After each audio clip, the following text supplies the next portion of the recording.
Hi, Jared Smith here with a garden update. It's going to be a really quick video and I'll just get straight outside and show you what's going on in the garden. Alright, so I'm starting here in the corner, and last time I didn't really show this bed off too much because I hadn't planted anything in it, and I still have a ton of weeding I got to do in this bed, but I'll show you what's in here that I did plant. That is one of my melon plants, and I've got some melons, I got some volunteer lettuce that's all the way throughout. You'll see that there. Let me see if I can find another thing that I actually planted in this bed. There should be two more here, and I'm not seeing them yet. Look around. Yeah, they haven't popped yet. Let's go to the next spot. Here we've got a bunch of my melons that pop. So here goes 3 of them, and then there's 1, 2, and a third one you can probably see over there. So plenty of those. I might have to replant whatever is supposed to go in the middle there. And then I should have pumpkins over here, but I don't. I do have a volunteer bean plant. I don't know if you guys can see that. There's a volunteer. Hi, doggy. So, anyways, there's the melon and pumpkin bed getting a little bit of a start. Okay, here's the bed with the peas in it, and those peas look like they're big enough that I think I need to actually take the netting off of this, so I think it is time. I've got tons of volunteer lettuce in this bed too. All the volunteer plants, I'm going to try and let them grow into heads.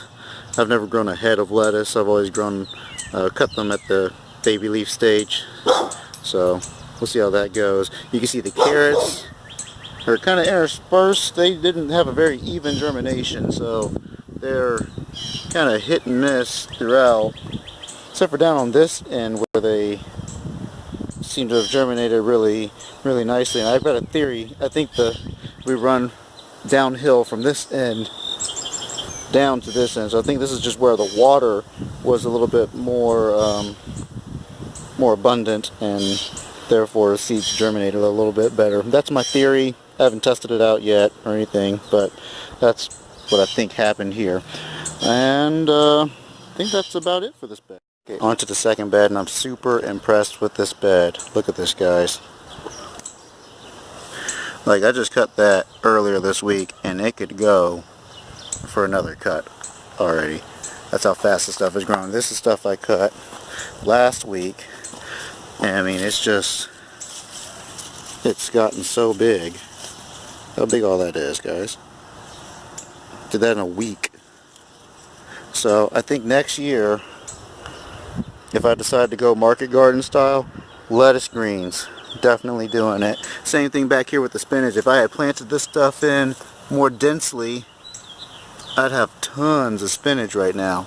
I planted it too spaced out, so unfortunately it doesn't have the density that I would like, but man, is it doing good. And it tastes amazing. I've had a salad or two like every day. I've had like 2 salads a day. I have like a salad wrap or salads themselves. So yeah, spinach and the lettuces doing just fine as a volunteer. I think carrot. Yeah, it's a carrot. Volunteer carrot plant. Alright, moving on to the next bed. So, I have to be honest, I'm getting tired of pulling the netting on and off each time, so I'm just going to show you guys this bed through the netting. Hopefully it works out okay. There's one of my squashes right there. You can see that big little sucker there. That green thing there, not the bird poop. Let me get around the bird poop. Yeah, that green thing right there, that's a sunflower plant. Next to it looks like a another volunteer lettuce plant. Let that grow into a head right next to it. I got some volunteer beans in here. Last year I grew bush beans, black bush beans in here, so a few of those you'll see kind of popped up here and there. There's another squash plant. There's another one there. There's another one there. Someone's actually eating up on that one. You can see the leaves are a little chewed up there, so I'll need to get in there and look at it. Alright, that's going on with that bed. I'm going to do the same thing with the next bed, the last one down here. There's a lot of volunteer lettuce here. I didn't plant this stuff, it's just popped up from last year. Here's the other thing that's in this bed, in quite the abundance. You'll see those tomatoes? I mean, like, literally, I've probably got like 50 or 60 volunteer tomato plants.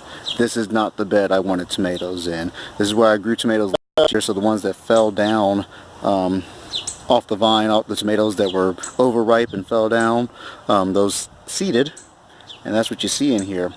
This isn't necessarily a terrible thing because the tomatoes that I planted on the opposite end of the garden didn't pop up. They haven't popped up yet at all.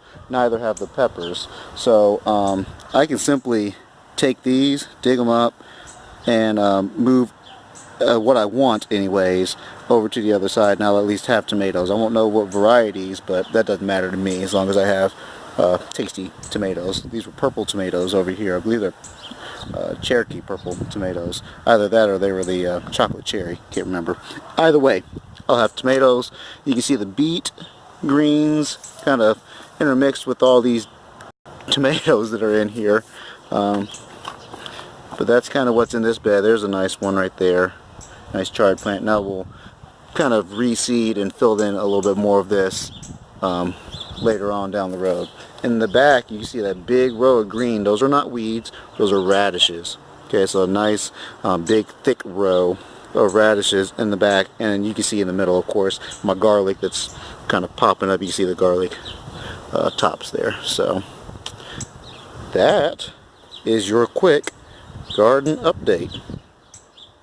Alright, that's my garden update. If you like this video, please hit the like button and subscribe so you can see more videos. Talk to you guys later.